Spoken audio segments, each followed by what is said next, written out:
Bé, ja ho heu vist, un dia més, el jutjat número 13 de Barcelona ordena a la Guàrdia Civil que entri a les dependències de la Generalitat a escorcollar per buscar coses amb l'1 d'octubre. És a dir, la justícia espanyola, el número 13, que està obsessionat amb l'independentisme, amb els partits independentistes, amb el procés, torna a carregar una altra vegada contra un moviment, contra una ideologia. A més, ja vau veure que fan un judici farsa sense cap prova, concloent que encara les han d'estar buscant. Després del judici, després de tot el que s'ha anat escoltant. Però ja sabem que si no surt la Guàrdia Civil o la Policia Nacional, inventant-se pobles com Sant Esteve de les Roures, o surten allà doncs, dient que pobrets que veien les mirades d'odio, etc. És la realitat d'aquest país, és la realitat d'aquesta justícia, una justícia que va més de cara a la bandera que no pas de cara a fer justícia. Volen venjança, això és el que estan fent.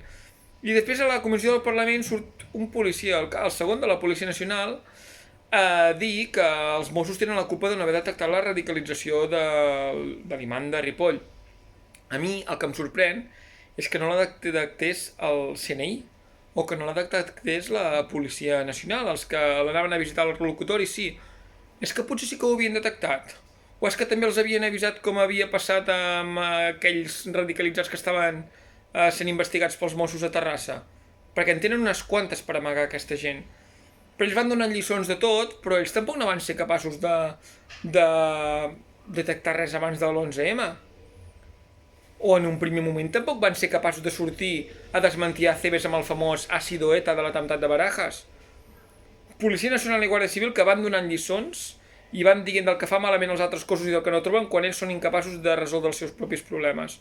No només això, que després fins i tot agafen a la gent, s'inventen atestats com hem dit abans, o directament et criden a declarar i quan ets allà, sense cap ordre judicial, se t'agafen els teus telèfons mòbils, se te'ls queden sense res. Més propi d'un lladre que d'una policia. Però és el que passa quan hi ha una policia al servei d'una ideologia i una policia per perseguir una ideologia. Així és l'estat espanyol. Però vaja, ho aconseguirem. Visca la República de Catalunya i Aran.